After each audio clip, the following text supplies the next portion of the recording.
एक बार ढोलकपुर गांव में एक नया लड़का है जिसका नाम माइक था। उसे पहलवानी करने का बहुत ज़्यादा शौक था और वह अपने बल पर पहलवान बनना चाहता था। वहीं गांव के कुछ बदमाश लड़के जिन्हें पूरे दिन कोई काम धंधा नहीं था, सारे दिन इधर उधर घूमते रहते थे, वे माइक को देखकर जोर जोर से हंसने लगे और उस पर चिल्लाने लगे।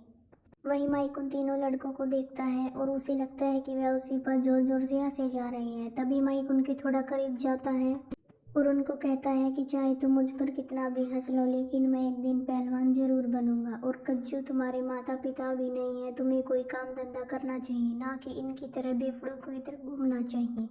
अगले दिन गांव के बैंक में चोरी हो जाती है और वह माइक ही चोरी करता है।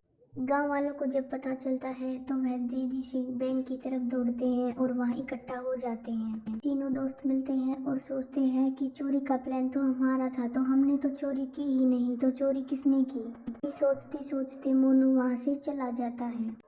अगली सुबह जब तीनों लोग इकट्ठा होते हैं तो वह सोचते हैं कि चोरी हमने नहीं की तो किसने की। तभी मोनू आता है और कहता है कि तुम उसी परेशानी के बारे में अभी तक सोच रहे हो।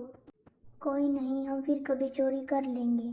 गांव में होली का त्योहार होता है और मोनू सोचता है कि वह चोरी कैसे करे। वही माइक भी सोचता है कि होली पर वह चोरी कैसे करे। तभी बूढ़ी औरतें वहां और माइक वहां से चला जाता है। तभी थोड़ी देर बाद मोनू और गज्जू वहां आते हैं और दोनों में लड़ाई हो जाती है।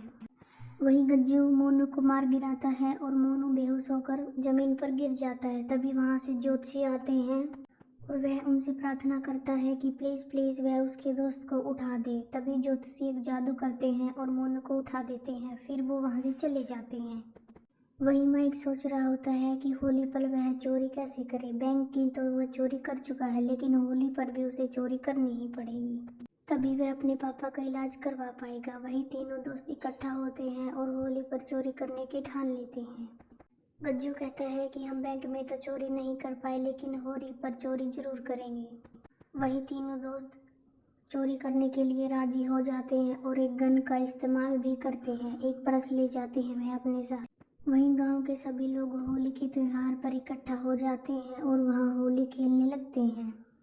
तभी दूसरी तरफ तीनों दोस्त मिलकर गांव में चोरी करने के लिए चले जाते हैं और वह सोचते हैं कि आज तो वो चोरी कर ही रहेंगे। तभी माइक भी वहाँ चोरी करने के लिए चला जाता है।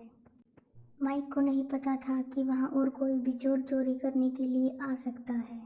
तभी तीनों दोस्त चोरी कर रहे होते हैं, लेकिन माइक उन्हें आकर पकड़ लेता है। तो दोस्तों, माइक कोई चोर नहीं था, वह एक पुलिस वाला था। जो पैसे उसने बैंक से चुराए थे वह वापिस मैनेजर को दे देता है और माइक तीनों दोस्तों को पकड़कर जेल में डाल देता है।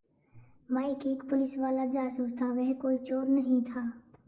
उसने अपनी पहलवानी के बल पर पुलिस जॉब हासिल की थी। तो दोस्तों, यहाँ से हमें पता चलता है कि हमें चोरी नहीं करनी चाहिए।